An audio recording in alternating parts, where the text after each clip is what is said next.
사람들은 자기가 엉뚱한 곳에 보관해 놓은 것을 찾기 위하여 1년에 무려 76시간을 허비한다라고 보고를 했습니다. 그런가 하면 자기가 중요하다고 생각하는 것을 보관하거나 저장하는 일에 자기 에너지의 26%를 사용한다고 합니다. 그런가 하면 정작 그렇게 3분의 1이나 되는 에너지를 사용했음에도 불구하고 보관하거나 저장한 것들 중에 56%만 다시 재활용하게 된다라고 이야기합니다.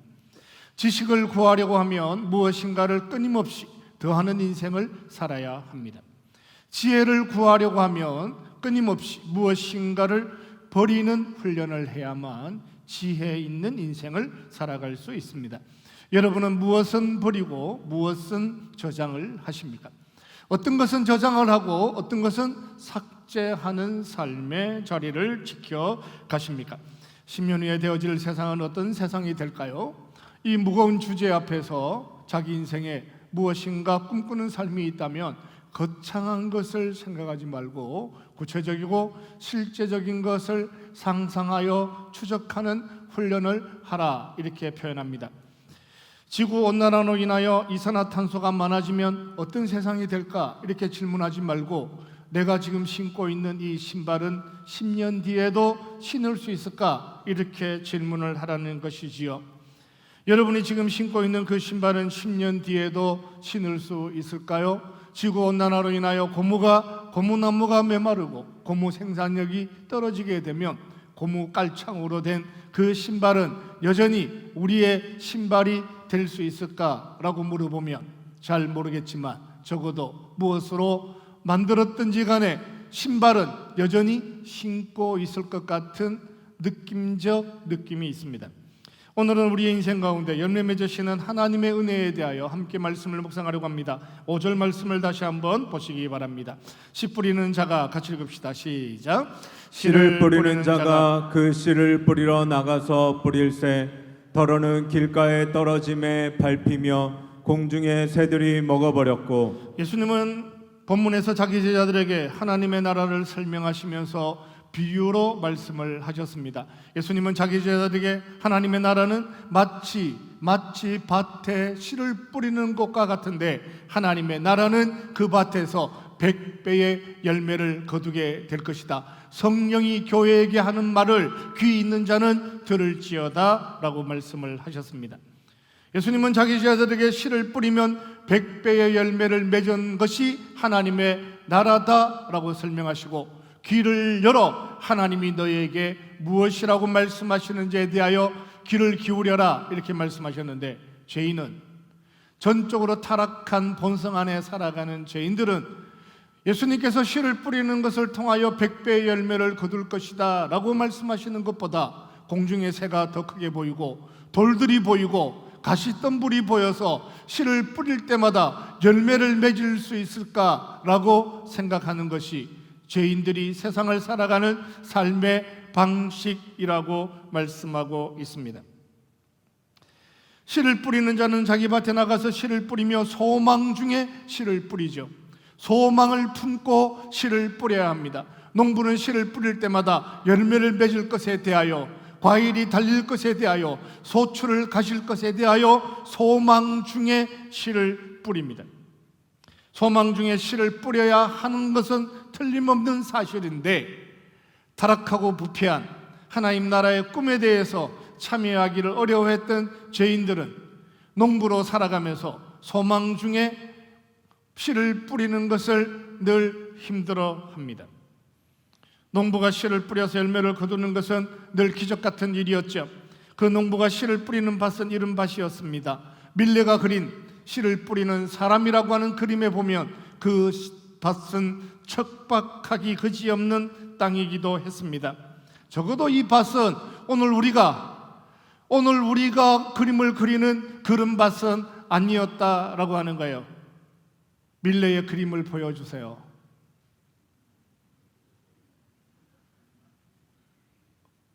기울어진 비탈 가운데 무슨 힘을 가지고 저렇게 열심을 다하여 씨를 뿌릴까요?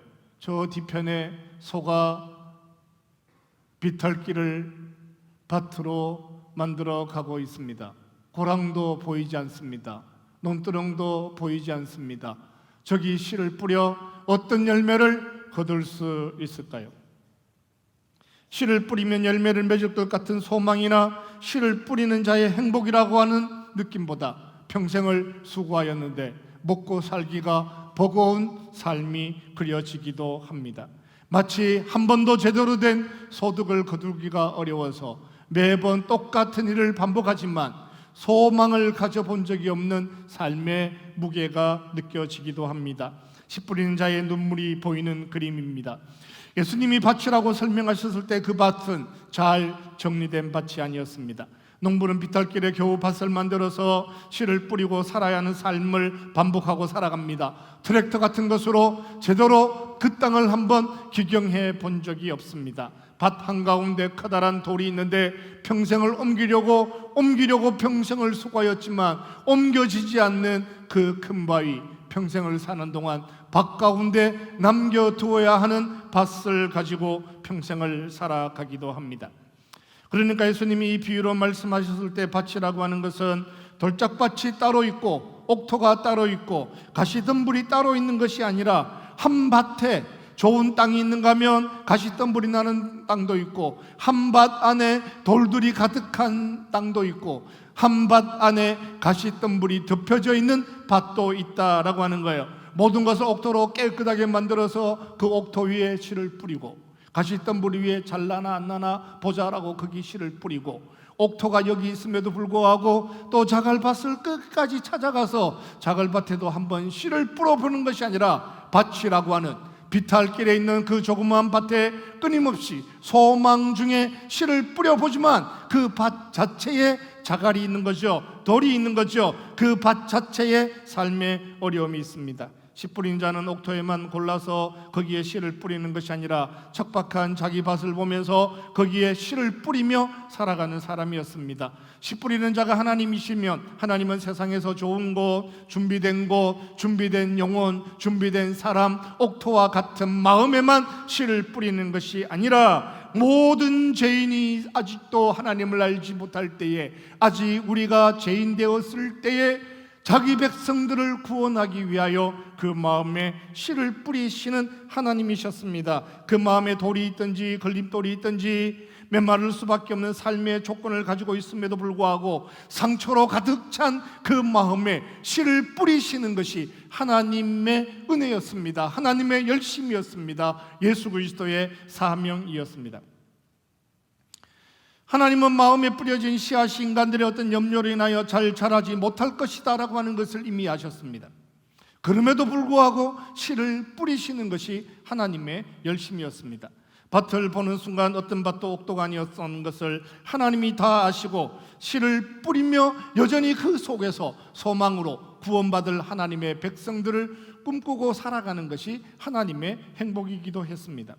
만약에 하나님께서 사람들이 자기 마음을 옥토로 만들어 놓은다면, 사람들이 자기 마음을 옥토로 다 만들어 놓고 나면 거기에다가 드디어 야 네가 옥토를 만들었구나 라고 생각을 하고 씨를 뿌리기로 작정하셨다면 우리는 하나님을 만나기가 어려웠습니다.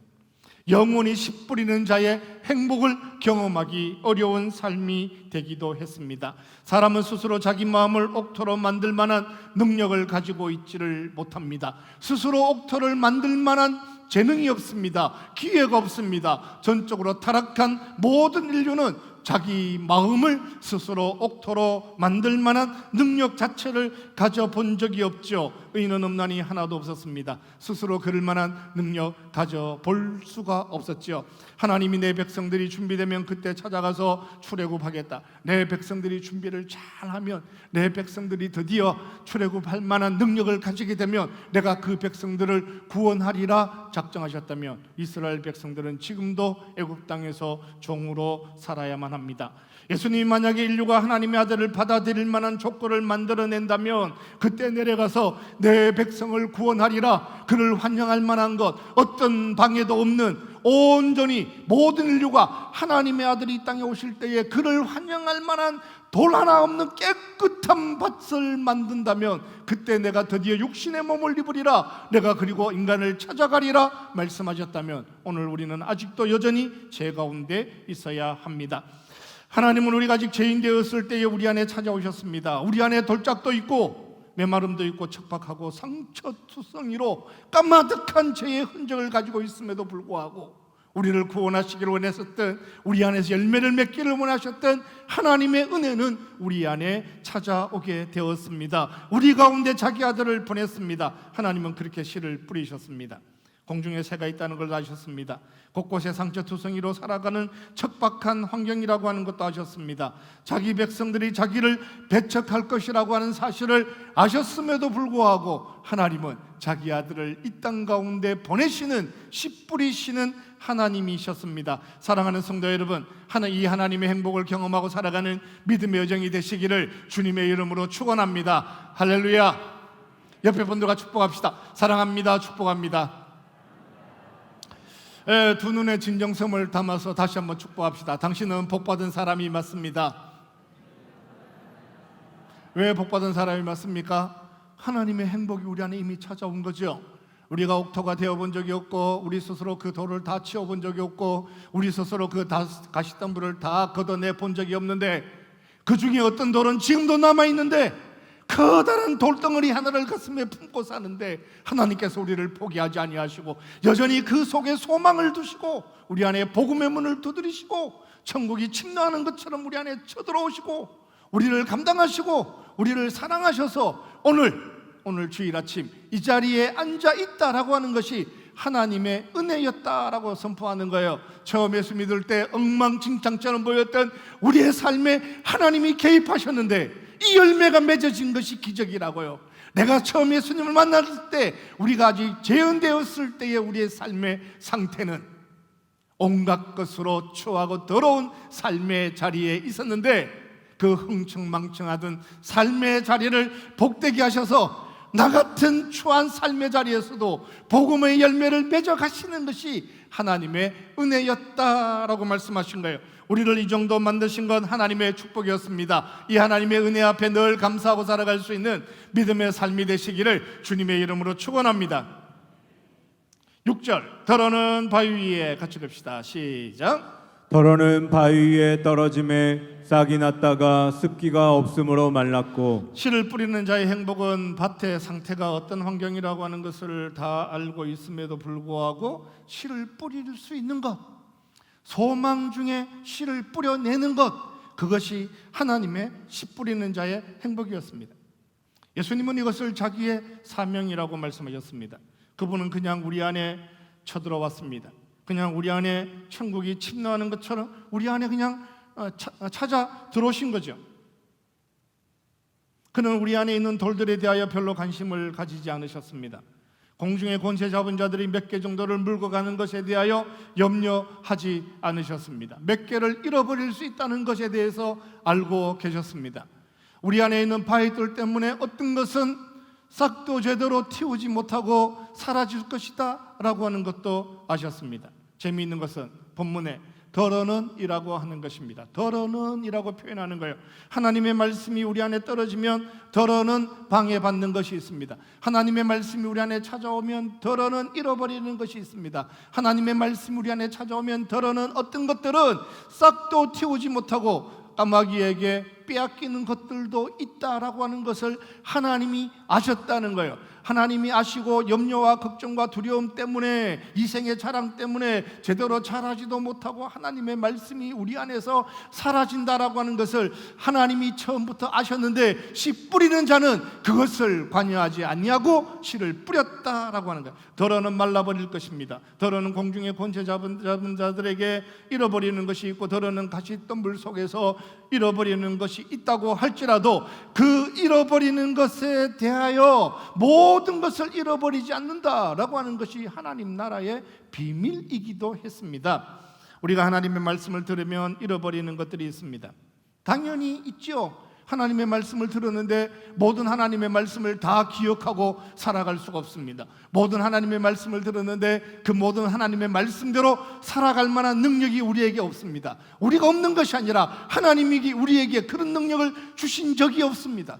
사람이 그럴 만한 능력이 있다고 하나님이 말씀하신 적이 없습니다. 하나님 오히려 반대로 이렇게 얘기하는 거예요. 몇 가지는 잃어버릴 거다. 더러는 무너질 거다. 더러는 없어질 거다. 더러는 너희 마음 안에 떨어지지만 열매는 불과하고 싹도 트지 못하고 사라지는 것이 있다는 것을 내가 너무 잘 알고 있음에도 불구하고 나는 여전히 포기하지 아니하고 씨를 뿌리는 사람이 될 것이다. 씨를 뿌리는 행복을 포기하지 않을 거다라고 하나님이 우리에게 말씀하시는 거예요.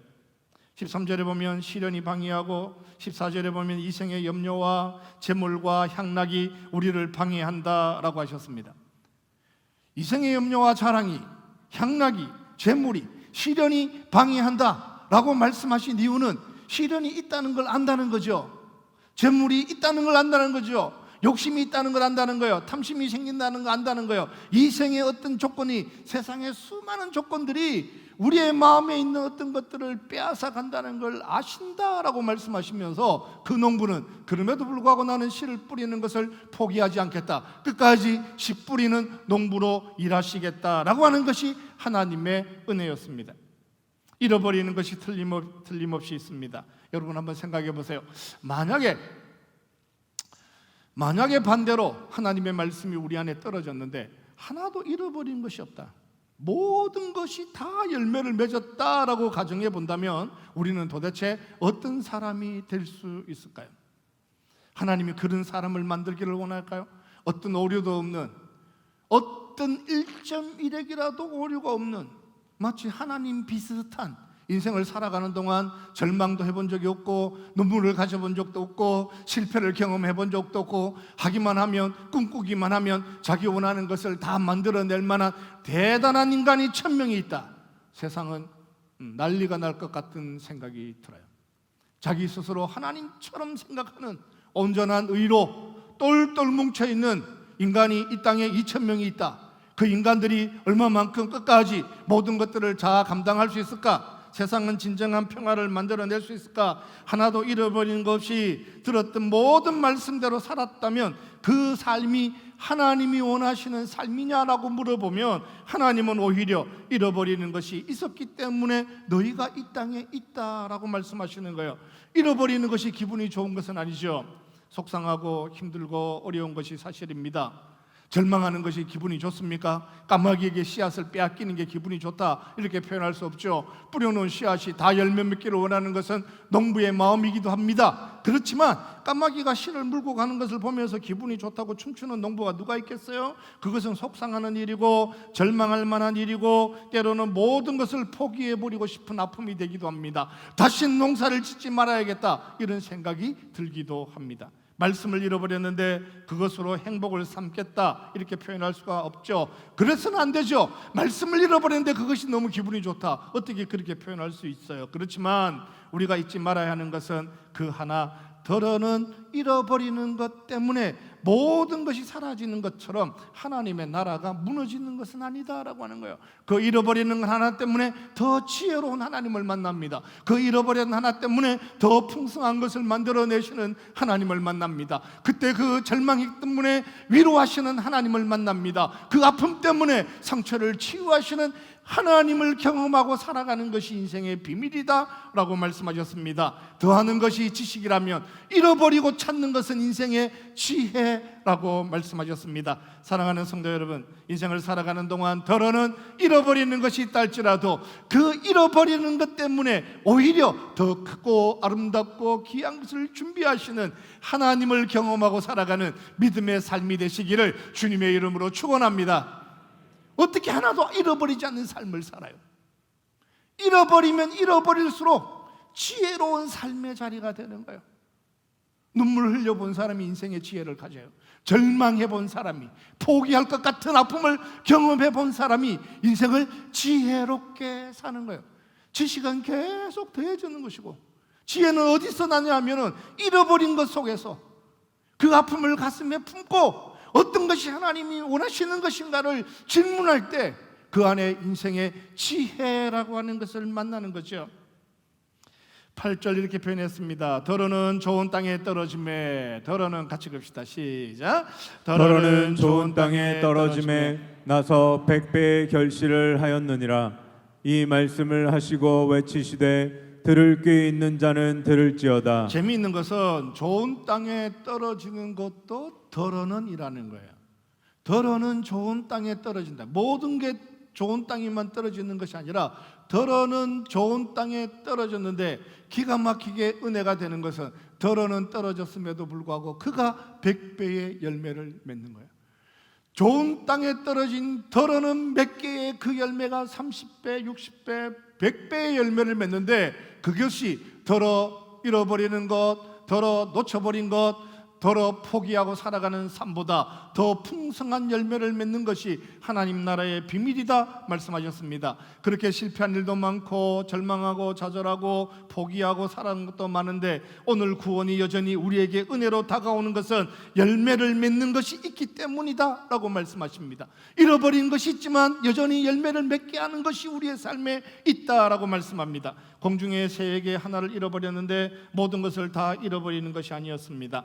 이 생의 염려와 걱정에 빼앗기고 시련에 잃어버리고 남는 것이 하나도 없을 것처럼 걱정하고 두려워하고 살았는데 이런 식으로 잊어버리면 이것도 망하면 저것도 포기하고 살면 전혀 아무것도 없는 인생이 될 것만 같았는데 그때 잃어버렸던 그 상처 때문에 오늘 이 자리에 든든히 세워져 있는 것은 하나님의 은혜요 그의 축복이다 라고 말씀합니다.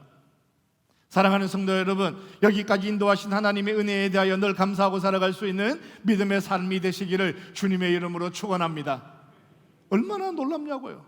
우리 안에 아직도 자갈이 있어요. 우리 안에 아직도 크다는 바위가 있어요. 죄송하게도 우리 안에는 아직도 치유되지 않은 상처가 있어요. 그런데 신기하게도 상처는 여기 있는 거고 건너편에 또 열매 맺는 100배의 열매가 또 여기 있는 거예요. 이게 깨끗해지면 그 깨끗해진 것에서 만들어진 그 하나의 열매로 사는 것이 아니라 여기 여전히 돌짝도 남아있고 여기 여전히 아픔도 남아있고 여기 여전히 그때 가졌던 삶의 상처와 시련도 정리되지 않는 이 혼란스러운 삶은 여전히 내 삶 속에 있음에도 불구하고 더러는 열매 맺게 하시는 그 열매를 통하여 하나님의 은혜를 경험하고 살아가는 것이 이 땅을 지혜롭게 살아가는 삶의 현장이다 라고 말씀합니다.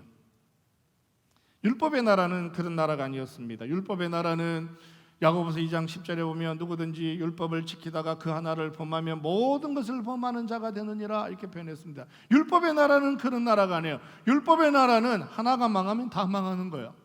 살인하지 않았지만 간음하지 않았지만 살인하면 성경에 등장하는 성경학자들이 대체로 율법을 613개의 조항 정도 될 거라고 이렇게 표현을 해요.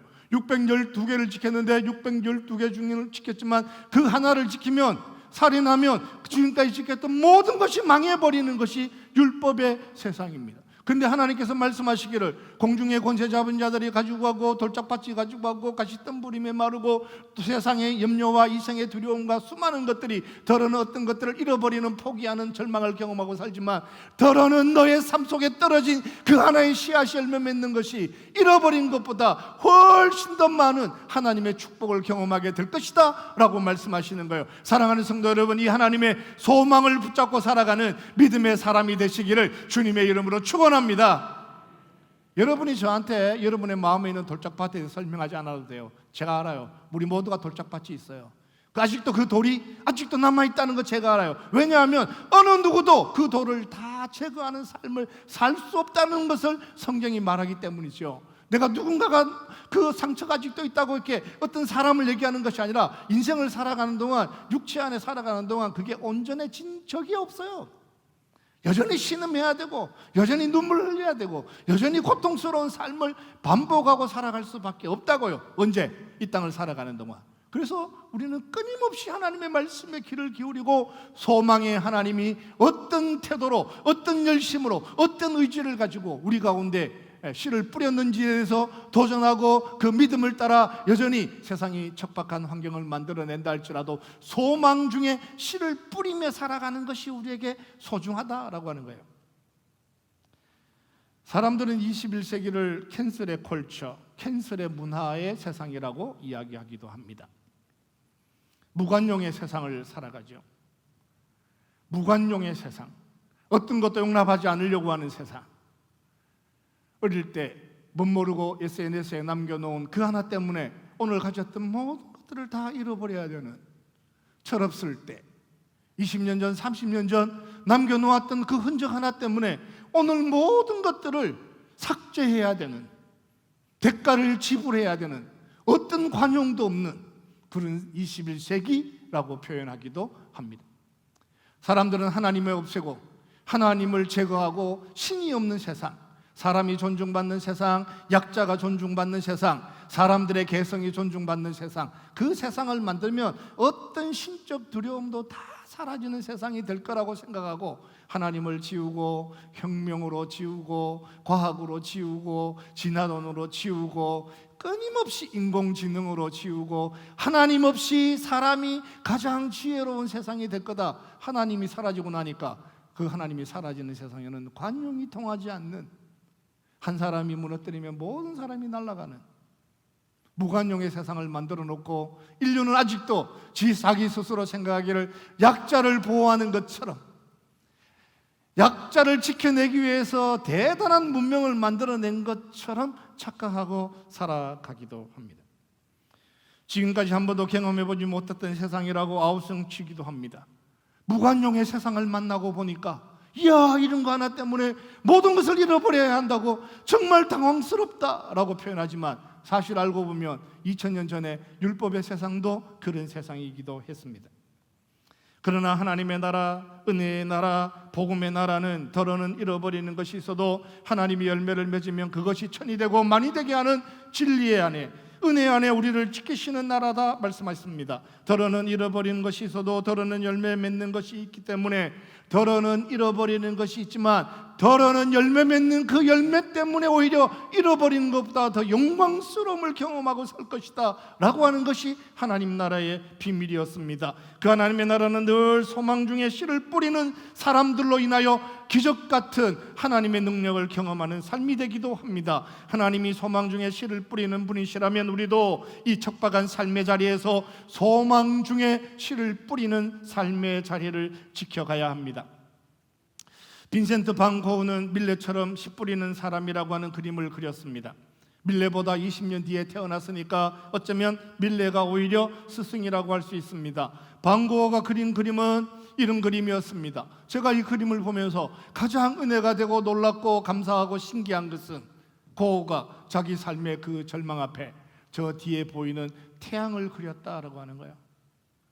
한참 동안이나 그림을 보면서 그가 뿌리는 밭은 여전히 돌짝밭인 것처럼 보이고 저 푸른 돌들이 넘쳐나는 밭에 씨를 뿌릴 수 있는 것은 해가 떠오르는, 누군가가 자라나게 하시고 누군가가 성장하게 하시고 누군가가 열매 맺게 하시는 거대한 태양이 떠오른 그 아침에 농부는 발바닥에 돌이 보임에도 불구하고 여전히 씨를 뿌리며 이 돌짝밭을 뚫고 일어날 생명에 대하여 그 태양을 통하여 하나님의 은혜를 경험하고 열매 맺게 하실 하나님의 은혜에 대하여 꿈꾸고 살아가는 삶이 축복이다 하는 생각을 해보게 됩니다.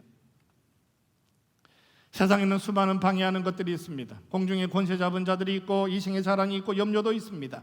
세상에는 모든 사람들은 씨를 뿌릴 때마다 나지 아니할까 염려할지라도 오늘 소망 중에 씨를 뿌리시는 하나님의 은혜로 이 자리에 앉아있는 사람들은 세상 사람들처럼 염려하지 아니하고 그 염려 접어두고 소망 중에 씨를 뿌릴 때마다 언제나 우리의 삶에 찾아오셔서 우리의 상상력보다 더 귀한 것을 복되게 하시는 하나님의 은혜를 경험하고 살아가는 믿음의 여정 되시기를 주님의 이름으로 축원합니다.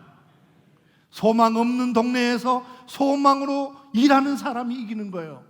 모든 사람이 어렵다라고 표현하고 모든 사람이 절망이라고 그러고 모든 사람이 나겠냐고, 그 돌밭에 씨앗이 나겠냐고, 돌이 그만한 돌이 있는데 그 돌 치우기 전에 열매가 맺어지겠냐고 조롱한다 할지라도 하나님이 그 돌과 상관없이 소망 중에 꿈꾸는 일들, 이번 주간에 여러분이 무엇을 계획하고 준비하시든지 그 출발하는 일들 속에서 전능하신 하나님, 살아계신 하나님, 오늘도 여전히 소망을 선포하시는 하나님과 함께하는 인생 여정 되시기를 주님의 이름으로 축원합니다.